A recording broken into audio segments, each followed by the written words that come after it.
He never thought much about the way money moved through his hands. It came in quietly, like a tide that rose every month, and just as quietly it slipped away.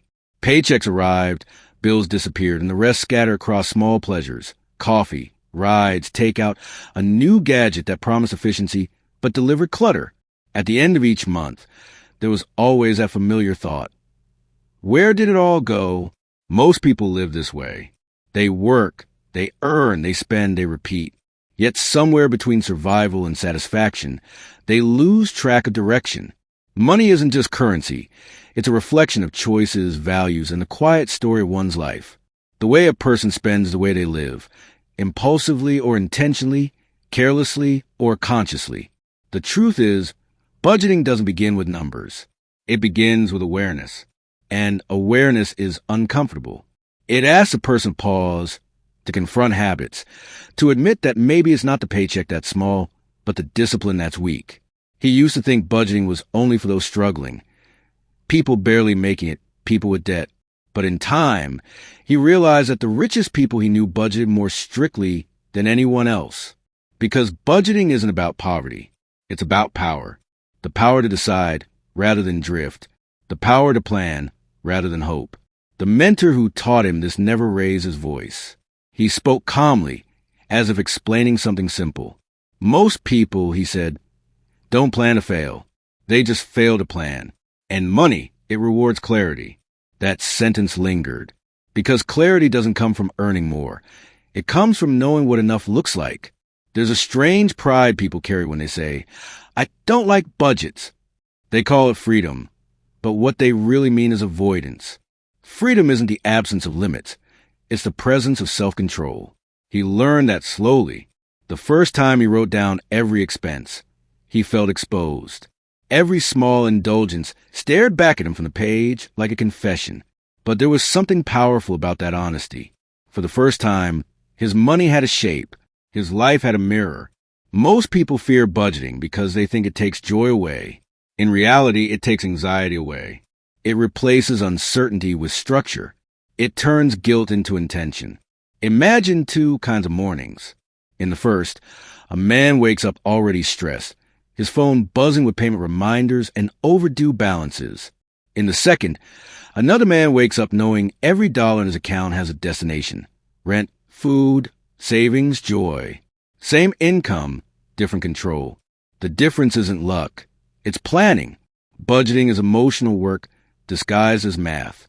It requires humility, patience, and an acceptance of limits. It asks, what do you really value? Because when you see where your money goes, you see who you are. There's a story about a young professional who earned well but saved nothing. Every time his paycheck arrived, he celebrated. I deserve it, he'd say. But the celebration never ended. Years passed, and the same pattern repeated. Excitement, indulgence, emptiness, regret. One day, after an emergency expense left him borrowing from friends, he finally faced the truth. It wasn't that life was unfair. It was that he'd been unprepared. That night, he sat down with a notebook and wrote 3 columns: needs, wants, goals. The first 2 were easy: rent, food, transport. Then came wants, the endless list that drained his peace. Take-out clothes, subscriptions, small luxuries that added up. But when he reached goals, he hesitated. He realized he hadn't thought about goals in years. Saving for what? Building what? Preparing for whom? That pause was the beginning of change. Because clarity about money starts with purpose. Without purpose, every budget collapses. Without purpose, money leaks through the cracks of distraction. The next day, he created his first simple plan. 50% needs, 30% wants, 20% savings. He failed the first month, then the second. But by the third, something shifted. Every decision began to feel intentional. The noise of impulse quieted. His future started to feel closer, not as a dream, but as a direction. Budgeting didn't make him rich overnight. It made him aware. And awareness, in time, became wealth. People often say, I'll start when I earn more. But earning more doesn't fix what spending carelessly breaks. If you can't manage 100, you can't manage 1,000. If you can't plan for today, tomorrow will always be chaos. The mentor once told him, money magnifies who you are. If you're disciplined, it amplifies your strength. If you're careless, it multiplies your weakness. That truth cuts deep, because the goal of budgeting isn't to restrict pleasure, it's to structure it, to give joy its rightful place among priorities. Think of a musician.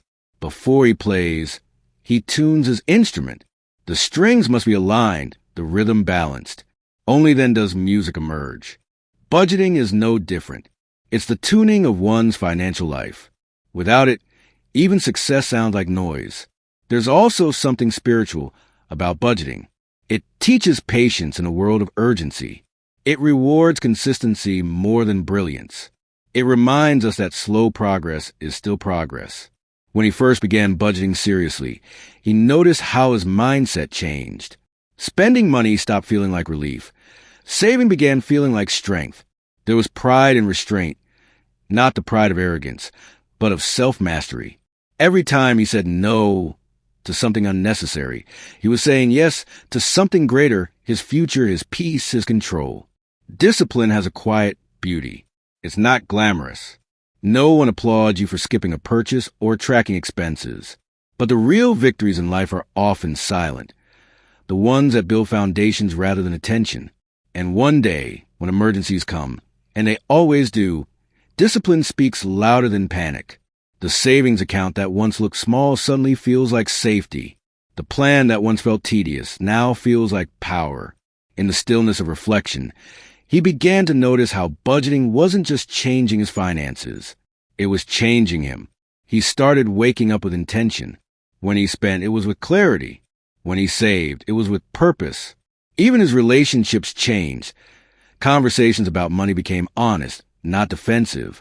The fear of not enough started fading, replaced by the calm of just right. Because money, when managed well, stops being a source of stress and becomes a source of freedom. He realized that budgeting is not about perfection. It's about direction. Some months will fail, others will flourish. But as long as one keeps walking, progress never stops. The best budget isn't the most complicated one. It's the one you can stick to. The one that fits your reality, not someone else's. The one that reflects your priorities, not your impulses. He began sharing what he learned with others. Most of them resisted at first. It's too strict, they'd say. I want to live now. But he would smile. You are living now, he'd reply. But wouldn't you rather live with peace than panic?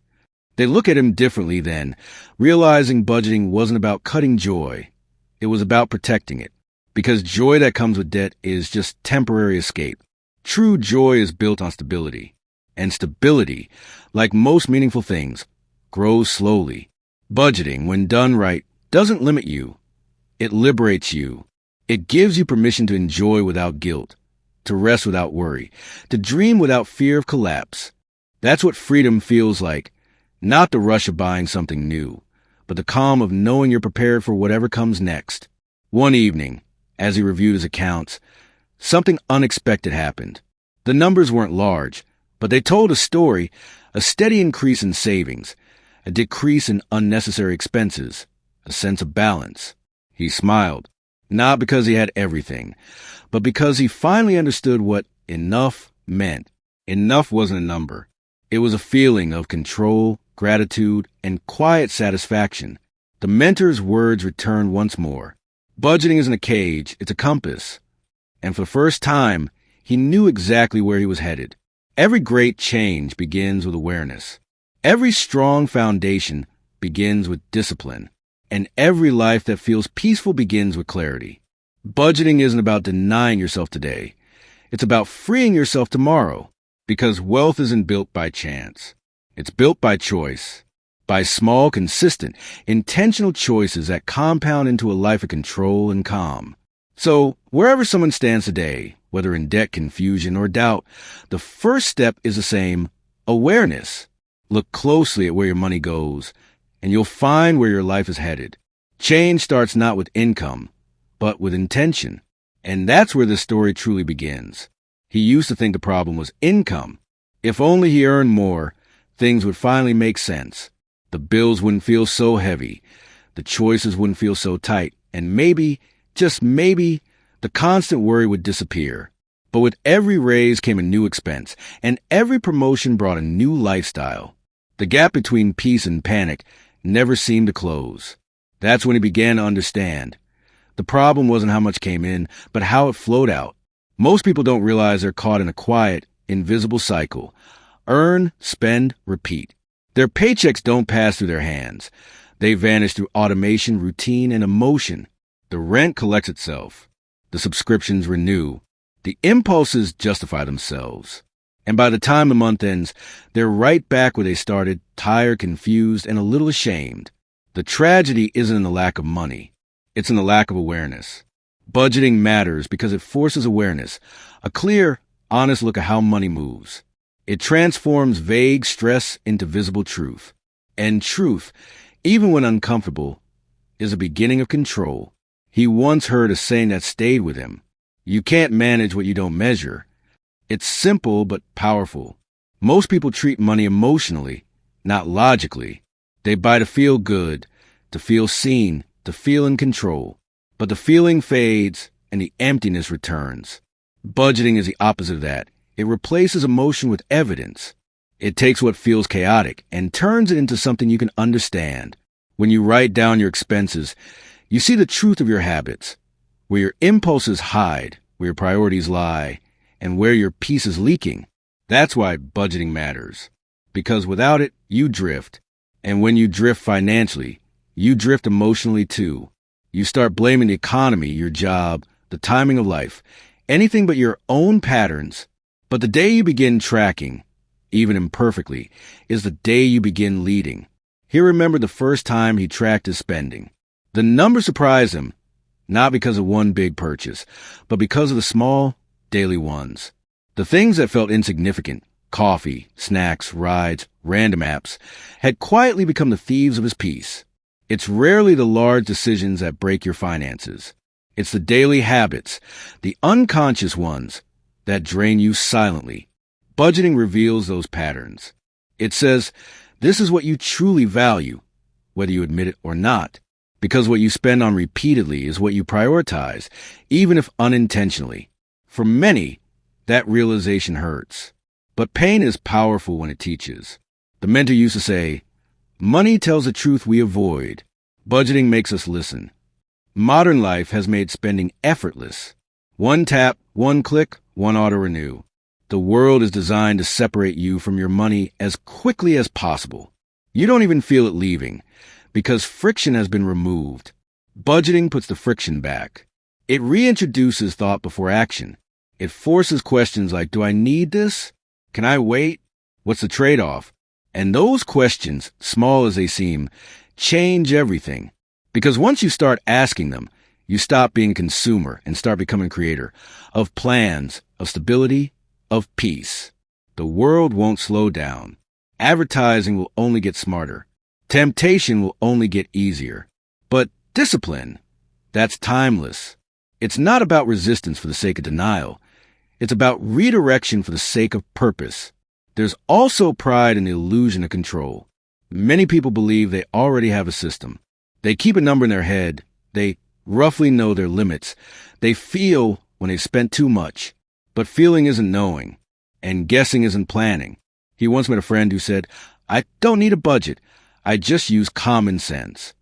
A month later, that same friend borrowed money to pay his rent. Common sense doesn't work against convenience. Awareness does. Budgeting is the difference between thinking you're in control and actually being in control. But here's the deeper truth. Budgeting matters not just because of money, but because of what money represents. Money reflects responsibility. It reflects foresight. It reflects self-respect. When you budget, you're not just managing finances. You're managing trust. The trust between your present self and your future self. The person who budgets says, I care enough about my future to prepare for it. The one who doesn't says, I'll deal with it later. And later almost always arrives uninvited. Emergencies don't announce themselves. Job losses don't wait for better timing.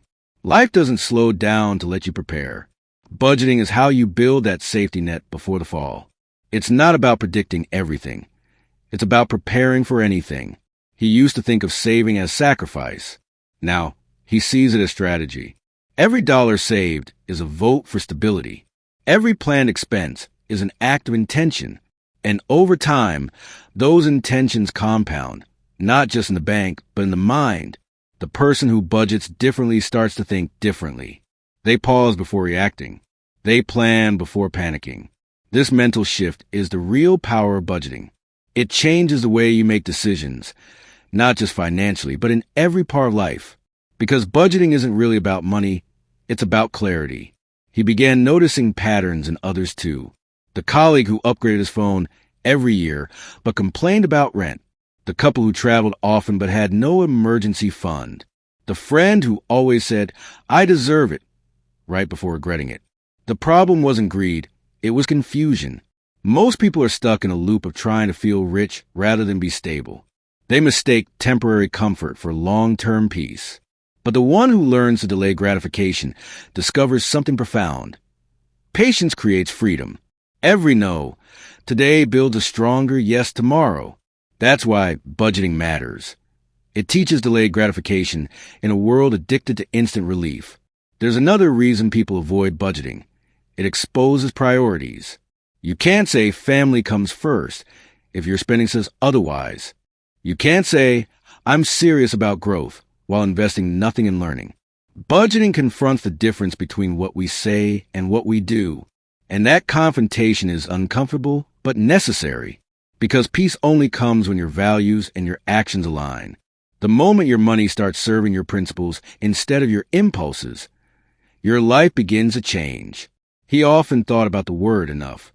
It's a small word, but few people ever find it. Most are chasing more income, more comfort, more luxury. But more has no finish line. It keeps moving just ahead, whispering, "Almost there," but never letting you arrive. Budgeting gives enough a definition. It draws boundaries around excess and builds security within simplicity. When you know what's enough for you, comparison loses its power. You stop measuring yourself against others and start measuring progress against your own goals. Budgeting matters because it brings you back to your lane, your pace, your plan, your priorities. He remembered visiting his parents once. His father, who'd never earned a high income, had lived debt-free his entire life. No credit cards, no loans, no splurges. Just steady, consistent planning. At the time, he thought his father was old-fashioned.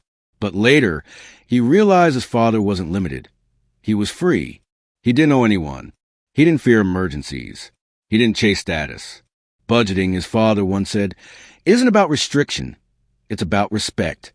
Respect for what you've worked for and for the future you haven't met yet. That sentence stayed with him forever. Budgeting matters because it builds something deeper than wealth. It builds character. It teaches humility. You can't have everything at once. It teaches patience. Progress is slow but sure. It teaches responsibility. Your choices ripple into your future. Over time, these lessons bleed into every corner of life. Work, relationships, habits. Because once you learn to manage money, you learn to manage emotion, time, and desire. Budgeting is self-discipline in its most practical form. And yet, the irony is that the people who need it most resist it most. They call it boring, tedious, restrictive. But those same people check their accounts 10 times a month, stressed and uncertain. Freedom doesn't come from avoiding structure. It comes from mastering it. The same way a pilot doesn't fear the cockpit's complexity, a disciplined person doesn't fear their budget. They understand that structure creates safety, and safety creates peace. Budgeting isn't a punishment. It's a form of preparation. Preparation for opportunities, for crises, for dreams. When he began budgeting seriously, he noticed something subtle. His goals became more visible. Before they were vague wishes. I should save more. I want to invest someday. I hope to travel. But when written into a budget, hope became a plan, and a plan became progress. Month after month, small changes compounded. A canceled subscription became a weekly saving. A homemade lunch became a growing balance. Each decision felt small, but together they told a bigger story. Discipline works. He realized that the key wasn't perfection. It was persistence. Some months would fall apart. Unexpected expenses would show up. Mistakes would happen. But budgeting isn't about never failing. It's about never ignoring. You adjust, you learn, you continue. And that resilience, that quiet return to consistency, builds both confidence and peace. There's a calm that comes from knowing where your money is going. It's not just the comfort of having savings. It's the relief of no longer being surprised by your own behavior. You start to feel aligned, balanced, centered. The chaos softens.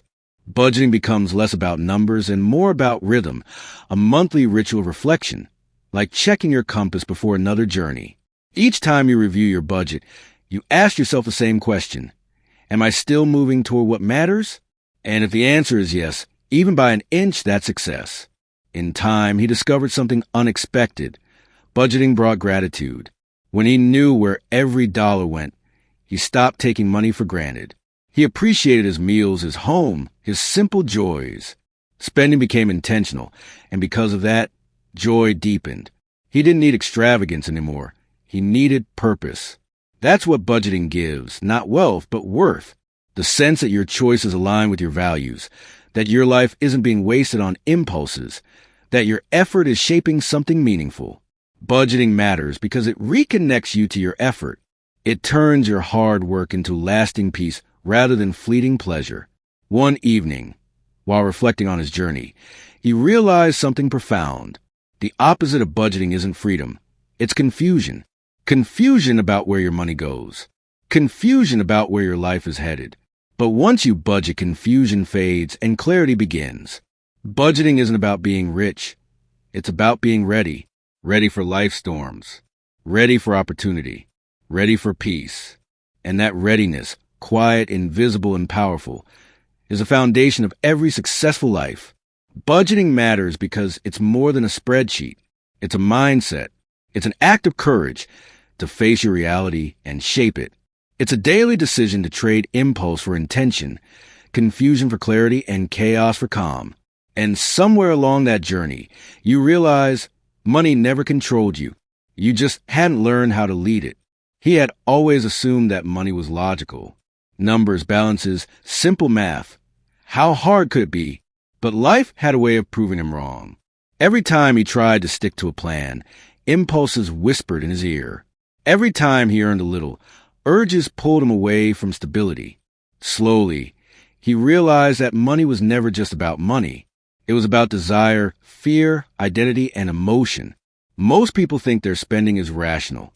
They tell themselves, I need this, or I can afford that. But deep down, they know the truth. Buying doesn't always solve problems. Spending doesn't always bring satisfaction. And yet, humans have been doing it for millennia, trading comfort for momentary relief.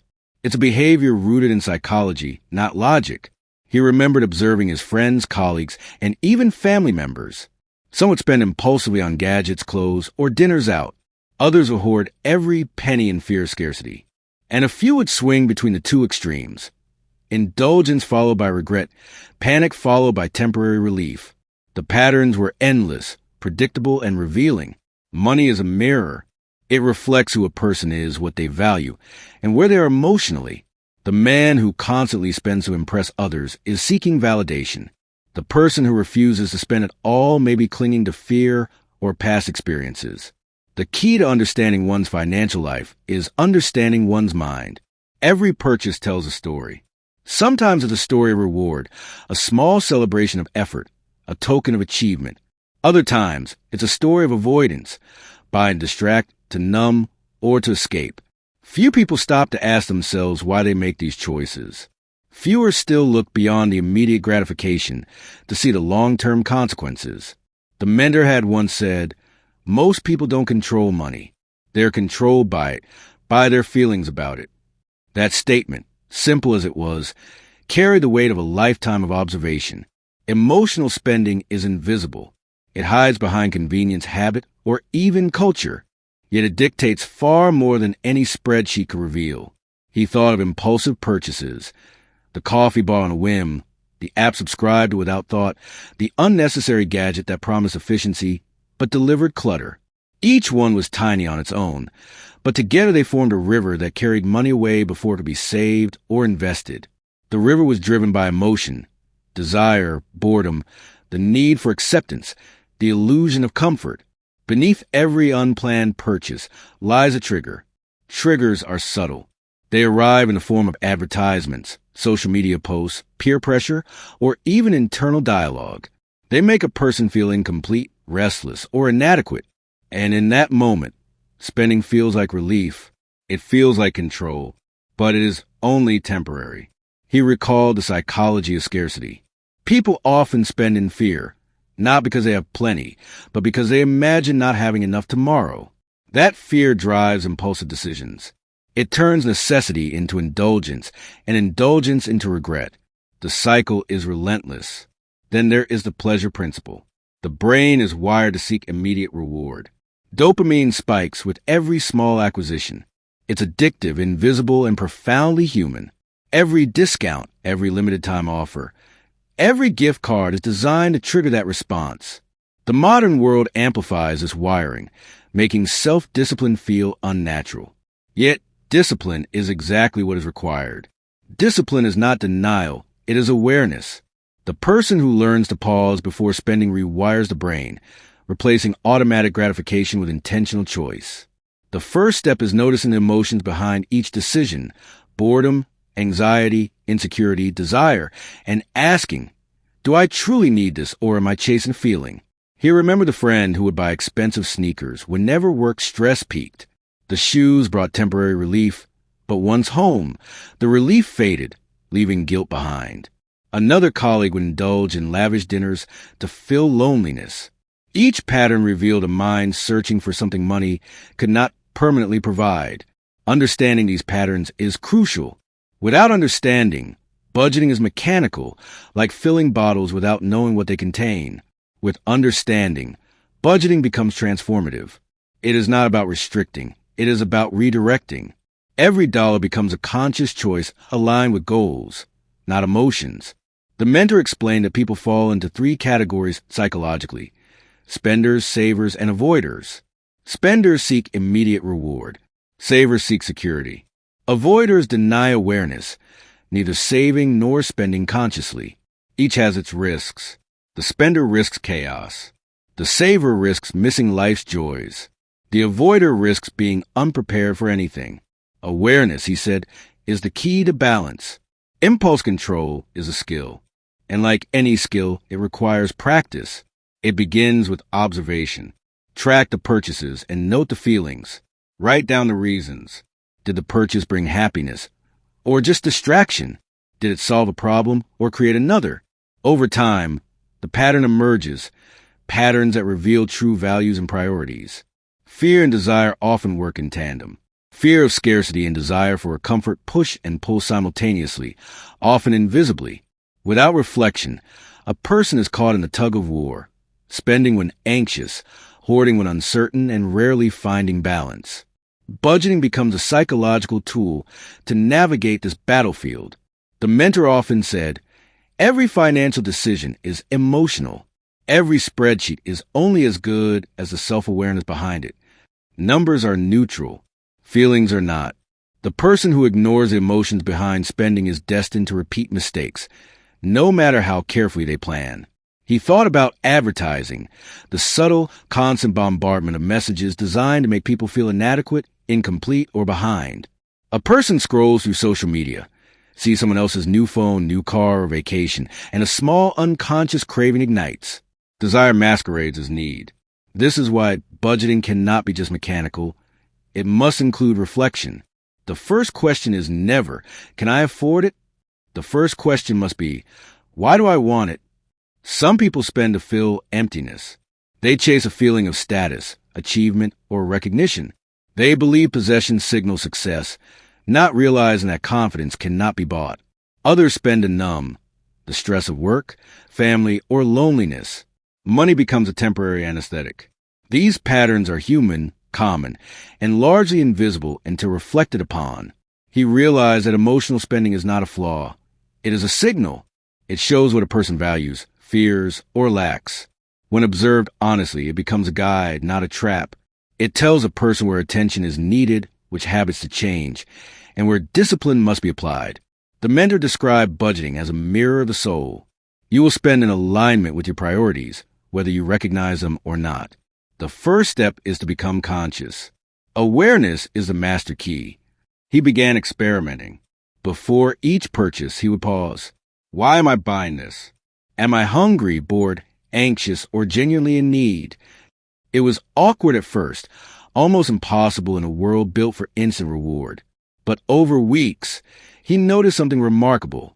The cravings became weaker, the purchases more intentional, the guilt less frequent. Discipline, he learned, is its own reward. There's also the hidden influence of habit. People repeat patterns unconsciously. They buy the same snack every day, subscribe automatically, spend without thinking. Habits are powerful, far more than sheer willpower.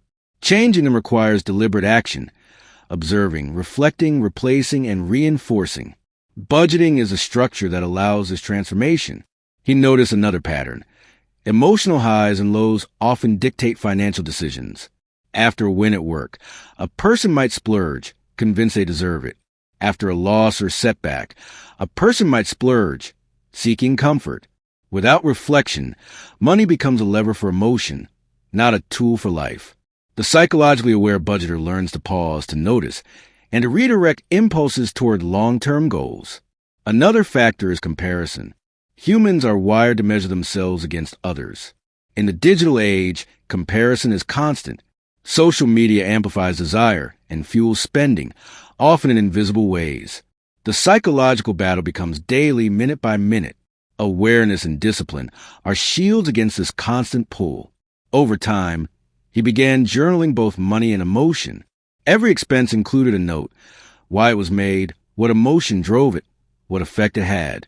This simple act illuminated unconscious patterns. Small patterns became visible. Once patterns are visible, they can be adjusted, controlled, and transformed. The mentor once said, emotion without awareness is chaos. Awareness without action is knowledge wasted. Action guided by awareness is mastery. He understood now that budgeting was mastery.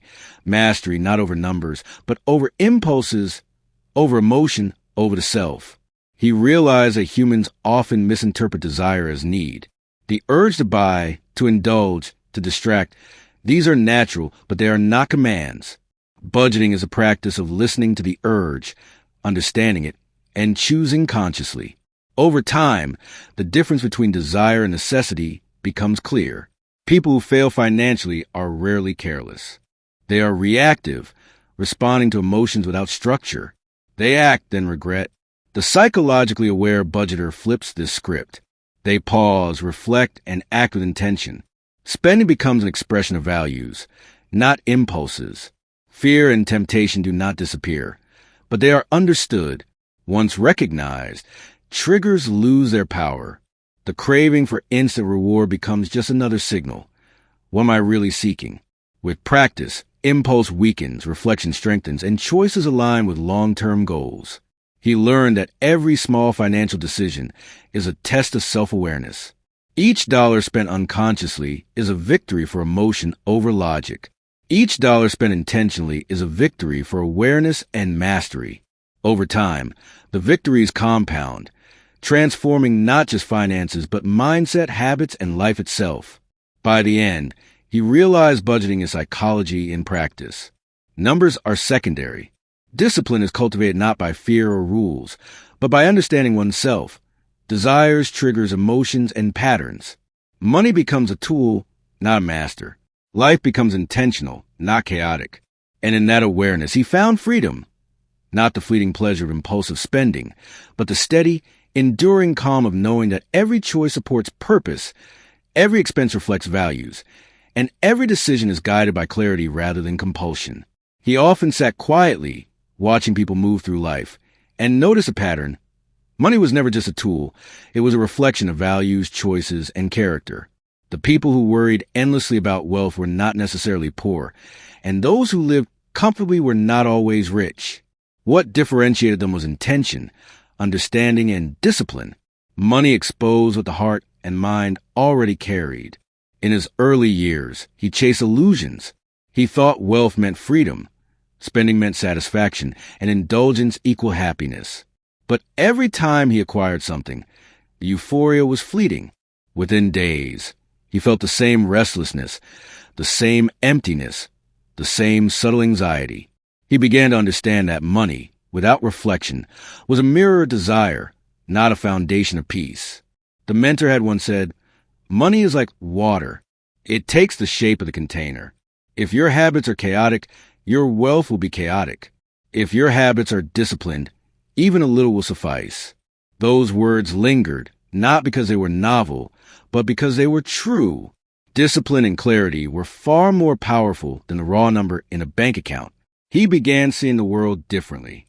People rushing to buy the latest gadgets were seeking validation. Friends who constantly upgraded cars were pursuing status, not utility. Families who overspent on temporary luxuries were often unconsciously filling emotional gaps. Every decision reflected unseen motivations, a need for recognition, comfort, escape, or self-worth. Philosophically, he realized that money is a test, not of intelligence, but of character. The abundance or scarcity of wealth does not define success. How one interacts with it does. Every paycheck, every purchase, every saving decision is a reflection of self-awareness. It is less about accumulation and more about intention. He remembered a story from a friend who lived modestly despite earning well. Each month, she allocated her income with purpose. Necessities were covered, savings prioritized, indulgences planned. She did not deprive herself, nor did she allow impulse to dominate. Over time, her small, consistent choices accumulated into security, freedom, and quiet joy. She was not extraordinary in earnings, but extraordinary in discipline. It became clear budgeting is not simply about money management. It is about life management. It forces a person to align actions with values. It transforms vague aspirations into concrete steps. It converts anxiety into direction, fear into preparation, and desire into reflection. He thought about the concept of delayed gratification. Most humans struggle with it, yet it is the cornerstone of meaningful financial and personal growth. Small, consistent sacrifices, a coffee foregone here, a subscription canceled there, accumulate into security and opportunity. Every moment of restraint is a seed for future freedom. Philosophically, he saw money as a narrative tool. Every decision tells a story. A person who spends impulsively writes a story of chaos. One who saves consistently writes a story of foresight. One who gives wisely writes a story of compassion. Money does not judge, but it reflects, magnifies, and amplifies the choices we make daily. He recalled another example, a colleague who frequently lamented that life was unfair. She worked hard, earned well, but complained constantly. When she finally tracked her spending, she was shocked. Luxuries consumed nearly half of her income, while her savings were minimal. The problem was never her salary. It was the unconscious alignment of her choices. Tracking, reflection, and intention turned her complaints into action, and action into results. The mentor often emphasized stories like these. Numbers are facts. Stories are lessons. Patterns tell the truth no spreadsheet can reveal. And he began to see the subtle truth. Humans are storytelling creatures. Money is a character in every story, reflecting choices, shaping behavior, and revealing priorities. He noticed another pattern among those who struggle financially: inconsistency. One month they saved diligently. The next they overspent. The philosophy behind their choices was weak. Discipline requires more than awareness. It requires rhythm, habit, and perseverance. Consistency, not intensity, is the engine of meaningful change. He also realized that money exposes emotional biases. Some people equate spending with happiness, believing every acquisition fills a void. Others equate saving with security, fearing deprivation even in abundance. The psychologically aware understand both impulses but act intentionally. They acknowledge desire, recognize fear, and channel both toward long-term goals. He began reflecting on life's impermanence. Wealth can vanish in a day. Opportunities can disappear in an instant. Budgets, discipline, and clarity are philosophical defenses against the unpredictable. They are not guarantees, but preparation. They teach resilience, patience, and foresight, lessons far deeper than any financial statement. Consider the story of a man who lost his job unexpectedly. Those who had disciplined habits, even modest savings, weathered the storm without panic. Those who had spent impulsively struggled, scrambling for solutions and feeling powerless. Money, when managed consciously, transforms uncertainty into confidence. When ignored, it amplifies chaos. He thought of the broader lessons. Budgeting teaches self-awareness. Every decision, to spend, save, or invest, becomes a mirror of one's values, desires, and priorities. It turns abstract goals into tangible steps. It makes a person accountable, disciplined, and reflective. The process itself is as valuable as a result. He also saw the humility in budgeting. Humans overestimate their control, underestimate their impulses, and often believe they are exceptional in restraint. Few are. Recognizing this, acknowledging vulnerability, and designing systems to compensate is both practical and philosophical. Humility and honesty with oneself are the foundations of financial wisdom. Philosophically, he considered money as a tool of freedom.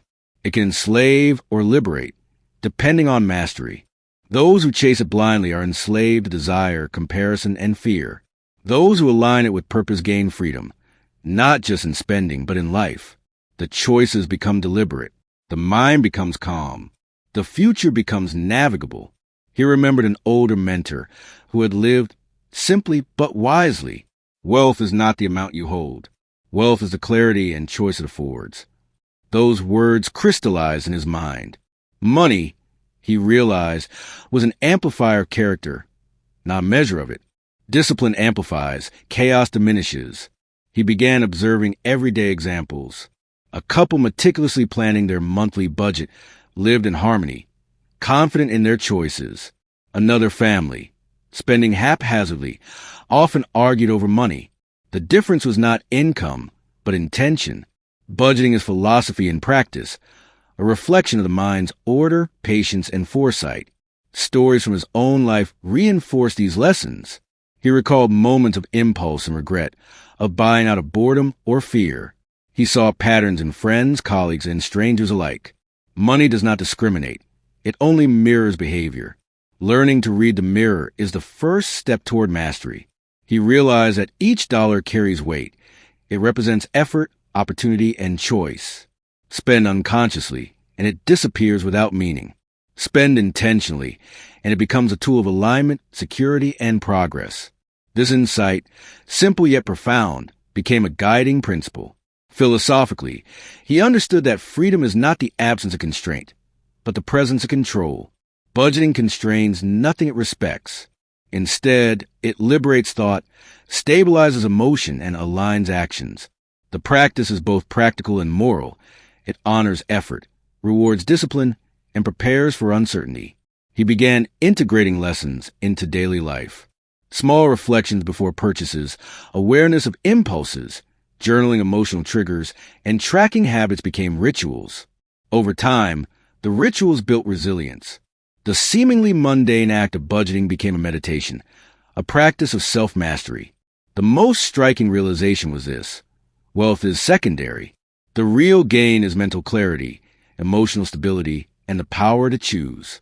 Money in itself is just paper or digits. How it is used, reflected, and aligned determines its value. He recalled relatable examples from everyday life. A friend would spend extravagantly to impress colleagues, only to feel shallow and anxious afterward. Another would deny herself small pleasures, hoarding every penny, only to feel deprived and resentful. Both extremes reveal the importance of balance, reflection, and philosophical perspective.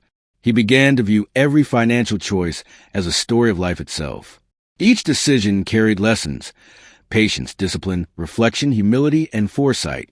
Money was no longer an end, but a narrative device, a means to understand self-values and priorities. Even small choices mattered. Skipping a coffee, delaying a purchase, prioritizing savings, or investing in knowledge. These seemingly minor acts accumulated into patterns, habits, and ultimately, a philosophy of life. Discipline was cultivated not in grand gestures, but in the sum of countless small, deliberate actions. Philosophically, he also pondered contentment. Society equates abundance with happiness, But true satisfaction emerges from alignment, not excess. Budgeting is a tool that fosters alignment between income and values, between desire and purpose, between action and reflection. He remembered an encounter with a colleague who spent lavishly yet felt anxious every month. When guided to journal her expenditures and motives, she discovered patterns: spending to impress, spending to avoid stress, spending to chase fleeting joy. Awareness alone shifted behavior. Action built consistency. Over months, stability replaced anxiety. It became evident. Philosophy and practice are inseparable. Awareness of mind and emotion informs budgeting. Consistent action translates philosophy into tangible results. Reflection ensures that spending aligns with values. Each dollar becomes intentional. Each habit becomes a testament to self-mastery. He realized a profound truth. Money in itself is neutral. It does not create stress or peace. It amplifies the qualities of the mind that controls it. Discipline generates freedom. Chaos generates fear. Awareness generates clarity. Neglect generates regret. In the quiet moments of reflection, he observed that true wealth is not accumulation, but alignment. The person who spends intentionally, saves consistently, and understands motivations lives richer than the one who earns more but lacks discipline. The external measure is secondary. The internal measure, clarity, self-control, and alignment, is primary. He also noted the importance of narrative. Financial choices are not isolated events. They form a story. Some stories are chaotic, reactive, and fearful. Others are deliberate, reflective, and purposeful. Reading the narrative, adjusting the script, and directing the plot is the essence of financial philosophy in practice.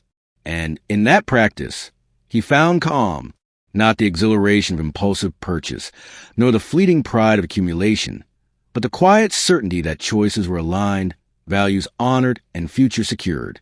Budgeting, when fused with reflection and philosophy, becomes a path to mastery, not just of money, but of life.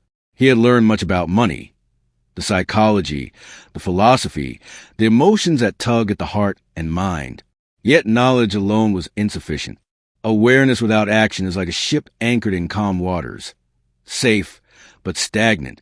The next step was clear. Transform insight into practical habit, reflection into daily action, and philosophy into discipline. The first insight was deceptively simple. Tracking is the foundation of control. He began documenting every penny, not to judge himself, but to understand patterns. The initial exercise was humbling. Small, repeated expenses, the coffee, the snacks, the subscriptions, revealed themselves as silent drains on his resources. Awareness alone changed behavior. Seeing money leave allowed him to anticipate, redirect, and decide. Budgeting is not a spreadsheet exercise. It is a discipline of the mind. The daily act of logging expenses, reviewing needs, and planning for future costs cultivates mindfulness.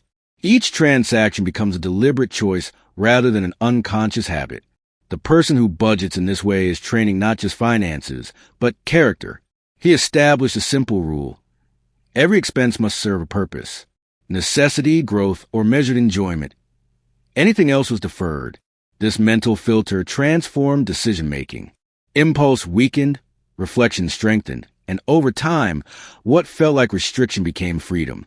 Choosing deliberately, rather than reacting emotionally, created clarity and peace. Next came the creation of categories. Money is chaotic when undirected. He divided his income into allocations: essentials, savings, growth, and discretionary. Essentials included rent, utilities, groceries, unavoidable but manageable. Savings became a non-negotiable category, automated and consistent. Growth covered personal development, learning, and investments. Discretionary spending, the smallest portion, was used consciously for enjoyment without guilt. Automation became an ally. Bills were scheduled, savings transferred automatically, and investment contributions set up monthly. This removed the temptation to delay or divert funds. Human nature is reactive. Systems create discipline. By structuring money flow, he minimized reliance on willpower, allowing consistency to flourish effortlessly. He also embraced the principle of pay yourself first. Before spending on anything else, a portion of income went to savings and investments. It was a simple yet profound shift. Instead of saving what was left over, he prioritized the future over immediate indulgence. This mindset created security and transformed anxiety into confidence. Emergencies are inevitable, yet most people are unprepared. He established an emergency fund, a financial cushion sufficient to cover several months of essential expenses. The goal was not luxury, but protection. This fund became a mental safety net, allowing measured risk-taking, freedom of choice, and calm in crises. Daily habits matter as much as strategy. He learned to practice small, consistent behaviors, checking balances every morning, planning meals to avoid waste, negotiating bills, avoiding unnecessary subscriptions, and delaying purchases. Each act reinforced discipline, slowly building momentum. Small habits compound over time, creating structural stability without requiring drastic lifestyle changes. Mindset shifts were equally crucial. He adopted the philosophy that every dollar spent was a vote for values, priorities, and future self. Spending unconsciously undermined goals. Spending deliberately reinforced them. This simple perspective converted financial decisions from passive acts into expressions of intentionality. He also recognized temptation as inevitable. Modern life is designed to encourage impulsive spending. Retailers, advertisers, social media, all amplify desire. He developed mental strategies, waiting periods before major purchases, questioning motives, and prioritizing needs over fleeting wants. Desire was acknowledged, not suppressed, but disciplined. Investing in knowledge became a priority. He allocated funds for personal growth, books, courses, mentorship, understanding that human capital compounds faster than money. Discipline in financial learning reinforced financial discipline in action. A person who understands principles of wealth is less likely to be swayed by impulses or trends. He implemented a weekly review ritual. Every Sunday, he assessed income, spending, savings, and goals. He noted patterns, adjusted allocations, and reflected on emotional triggers. This practice transformed budgeting from mechanical task to conscious ritual, a personal dialogue with values, priorities, and intentions. Psychology, he realized, was as important as mathematics. Habits are emotional in nature. Fear, desire, anxiety, boredom all influence decisions. Discipline without understanding the emotional undercurrents fails. Therefore, he cultivated self-awareness alongside structure. Journaling emotional responses to spending became as important as tracking dollars. He also adopted the principle of delayed gratification rigorously. Large purchases were postponed, discussed, and considered. Impulse decisions were replaced by thoughtful reflection. This practice strengthened self-control, increased satisfaction in purchases, and reduced regret. The mind becomes trained to resist fleeting pleasures for enduring stability. He developed visual cues to reinforce habits. Savings goals were displayed, progress charts tracked, and reminders placed in visible spaces. Visual reinforcement creates focus, accountability, and motivation. The brain responds to tangible feedback more effectively than abstract intentions. Debt management became critical. He prioritized paying off high-interest obligations first, understanding that uncontrolled debt undermines both finances and psychology. Reducing debt frees not only money but mental space, reducing stress and increasing clarity. Borrowing was reframed, only for strategic, purposeful reasons, never for impulsive gratification. Budgeting also included intentional giving, allocating funds to others, family, charity, or causes, reinforced perspective. It counterbalanced material focus, promoted gratitude, and cultivated a sense of purpose beyond consumption. Purpose-driven allocation strengthens financial discipline, making each dollar feel meaningful rather than arbitrary. He implemented practical mental shifts. Money is a tool, not an end. Small daily actions compound into significant outcomes. Awareness transforms impulse into choice. Consistency outweighs intensity. Preparation reduces fear.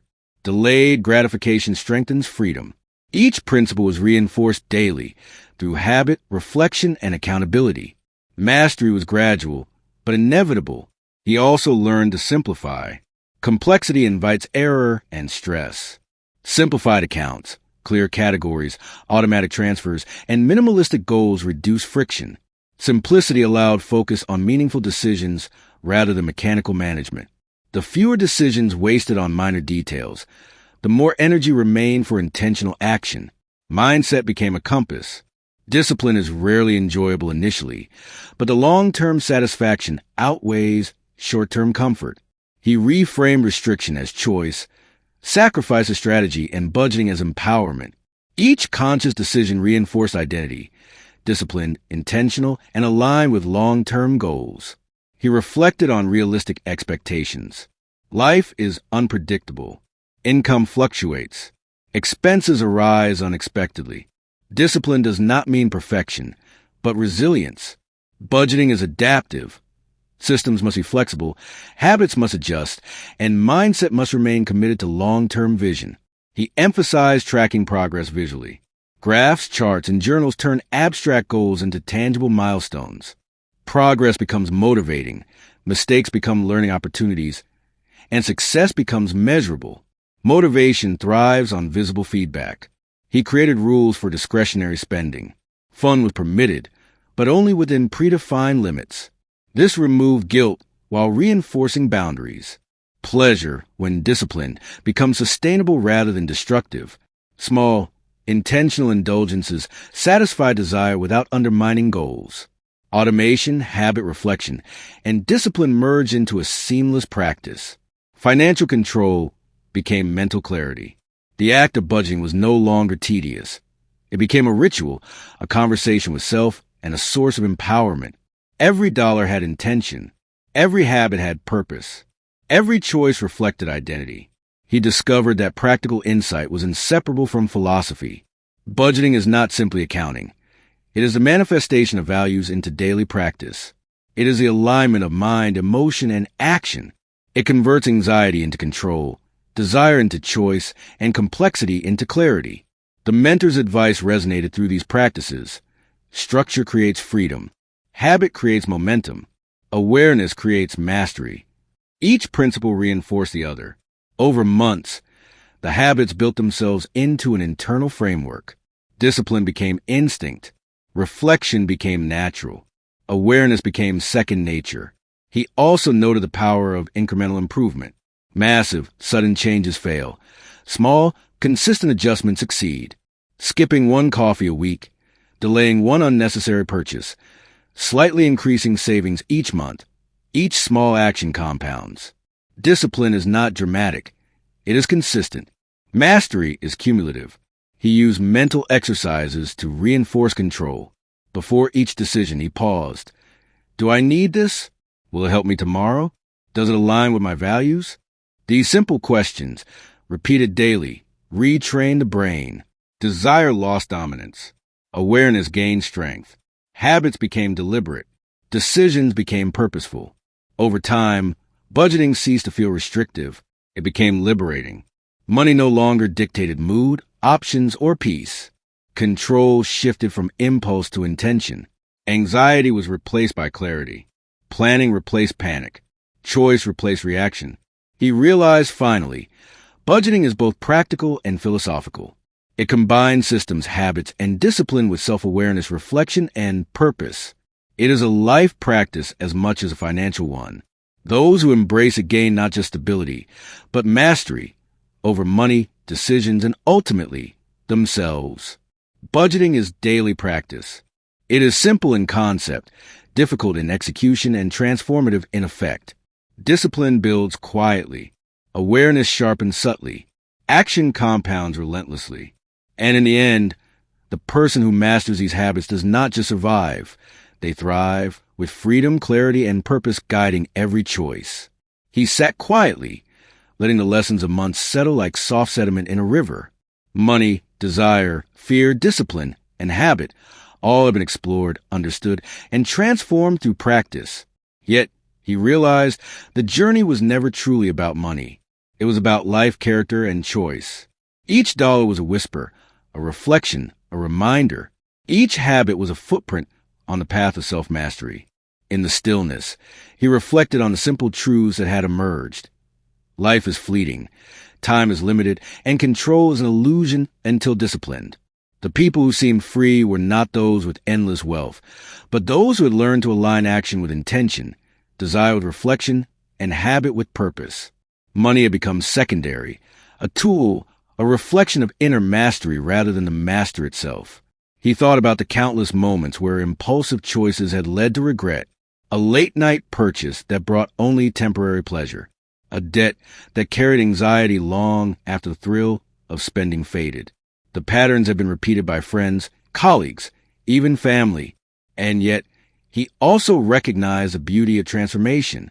Awareness, once cultivated, allows the mind to see clearly, to act intentionally, and to navigate life with purpose. Philosophically, he understood that life is a series of choices, some small, some monumental. The dollar spent, the habit formed, the decision delayed, all were threads in the tapestry of destiny. Each choice, however mundane, had weight. Each action, no matter how minor, shaped future freedom. And within this structured choice, discipline became both sword and shield. It cut through chaos. It defended against regret. It built a sanctuary of clarity within a storm of impulse. He remembered the mentor's words. The measure of a person is not in their possessions, but in their alignment. Wealth without awareness is burden. Discipline without purpose is hollow. Action without reflection is wasted energy. Mastery lies at the intersection of all three. Those words resonated deeply. He had seen them play out in real lives, in quiet victories, and in subtle defeats. They were timeless truths, simple yet profound. In reflection, he realized that budgeting is a form of self-respect. It honors effort, acknowledges reality, and prepares for uncertainty. To allocate, plan, and track is to say, I value my time, my work, my choices. Every disciplined act is a statement of identity, a quiet declaration that life will not be dictated by whim, impulse, or fear. Each choice reflects the person he strives to become, deliberate, aware, intentional. He considered freedom.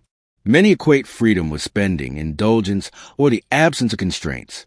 But true freedom is a power to choose without anxiety, to act without compulsion, to live without regret. Money, when disciplined, facilitates this freedom. Habit, when consistent, maintains it. Awareness, when cultivated, ensures it. Together, they create a life where choice is sovereign, not circumstance. Even in mistakes, there was wisdom. He had observed friends squander opportunities, overspend, and succumb to emotional impulses. And yet he knew each mistake contained a lesson. Notice patterns, reflect honestly, adjust systems. Financial missteps are not failures if they teach awareness, resilience, and prudence. Growth is born not from perfection, but from a willingness to learn, adapt, and persist. He pondered the rhythm of daily life. Small actions accumulate into destiny. A dollar saved, a habit reinforced, a reflection noted. Seemingly trivial, yet inexorably powerful. Like water carving stone, repeated intentional acts shape character, stability, and freedom. The ordinary becomes extraordinary through discipline applied consistently over time. He recalled those who live without structure, impulsive, reactive, and anxious. Their lives were dominated by external forces, temptation, advertising, comparison, and fear. In contrast, those who practice awareness, habit, and intention move through life like seasoned sailors, navigating storms with calm confidence and clarity. Budgeting, discipline, and reflection were the tools of navigation, not the destination itself. Philosophically, he saw money as a mirror of self. Every transaction revealed priorities, values, and emotional tendencies. Every saved dollar reflected foresight. Every intentional investment expressed trust in the future. Every delayed gratification testified to discipline. In observing money, one observes the mind, heart, and spirit, the intertwined threads that create the fabric of life. He also understood impermanence. Circumstances change, income fluctuates, desires shift. Systems provide stability in a transient world. Habits create continuity where chaos threatens. Awareness ensures decisions remain aligned with purpose despite unpredictability. Financial mastery, therefore, is inseparable from life mastery, a continuous practice of alignment, reflection, and deliberate action. He thought about the quiet moments, the mornings reviewing spending, the evenings reflecting on decisions, the weekly rituals of adjustment. These moments were not tedious. They were sacred. They were the spaces where discipline met mindfulness, where intention shaped action, and where life became navigable rather than reactive. The ordinary routines carried profound consequences when approached with consciousness. Giving became part of the equation. To allocate resources intentionally for others, family, friends, causes, was to recognize abundance beyond self. Generosity cultivated gratitude, perspective, and connection. Discipline was not self-centered. It encompassed a broader philosophy of purpose, care, and integrity. Every intentional act of giving strengthened resolve, refined priorities, and reinforced values. He realized the ultimate truth. Mastery is cumulative. It is not dramatic, sudden, or flashy. It grows quietly, invisibly, like roots forming beneath the soil before the tree reaches sunlight. Each act of discipline, reflection, and awareness is a root. Each choice aligned with purpose nourishes growth. Over time, the foundation becomes unshakable. Wealth, freedom, and clarity are byproducts of consistent, intentional practice. He reflected on the serenity that emerges from alignment. Anxiety fades when preparation replaces fear. Desire loses control when awareness guides impulse. Regret diminishes when intention precedes action. The mind, once scattered, becomes a calm vessel. The heart, once restless, finds contentment. Life, once reactive, becomes deliberate. These are the fruits of disciplined practice with reflection, purpose, and patience. He pondered legacy. Financial choices are temporary, but habits endure. Discipline, reflection, and mindfulness transcend circumstances. They shape identity, influence those around, and ripple across generations. Teaching others to act intentionally, manage resources wisely, and cultivate awareness creates impact beyond the individual, a quiet, enduring form of wealth. Even pleasure, once impulsive, could now be intentional. He allowed small joys, a meaningful dinner, a personal treat, or a learning experience. But each was weighed, reflected upon, and aligned with purpose. Freedom is not deprivation. It is conscious choice. Pleasure, when disciplined, enriches life without undermining stability. He considered fear. Financial fear, uncertainty, and anxiety had dominated his early life. But through systems, habits, and reflection, fear transformed into clarity. Risk became manageable, choices deliberate, and life navigable. Discipline does not eliminate challenges, but equips the mind and spirit to face them with calm, strategy, and resilience. He understood contentment. Wealth is not in excess, but in sufficiency aligned with values. Happiness is not in indulgence, but in choice. Freedom is not in abundance, but in mastery. Financial wisdom, cultivated through practice and reflection, becomes a pathway to inner peace, a rare and profound freedom that transcends numbers and circumstance. And finally, he realized that life is cyclical. Challenges arise. Temptations beckon. Desires fluctuate. Yet the practice continues. Awareness guides, habit reinforces, and discipline stabilizes. Money, psychology, philosophy, and action converge into a seamless practice, a lifelong journey of mastery, not just of finance, but of self. He leaned back, feeling a profound quietness. The lessons were clear. Act intentionally, reflect continuously, and cultivate habits that serve purpose. Every dollar spent, every decision made, every habit reinforced is a statement of identity. Each is a step toward freedom, clarity, and alignment. Money is the instrument, discipline is the melody, and reflection is the harmony. Together, they compose a life both practical and poetic, resilient and serene, grounded and free. In the end, he understood the journey is endless. Each day offers new opportunities to align, to act consciously, and to refine mastery. Money is never just money. It is reflection, discipline, and expression. It is a mirror of self and a tool of freedom. Those who embrace it with awareness, patience, and purpose do more than manage finances. They shape destiny, craft character, and cultivate enduring peace. And as the sun set, painting the world in soft amber, he smiled quietly. Life, like money, is fleeting.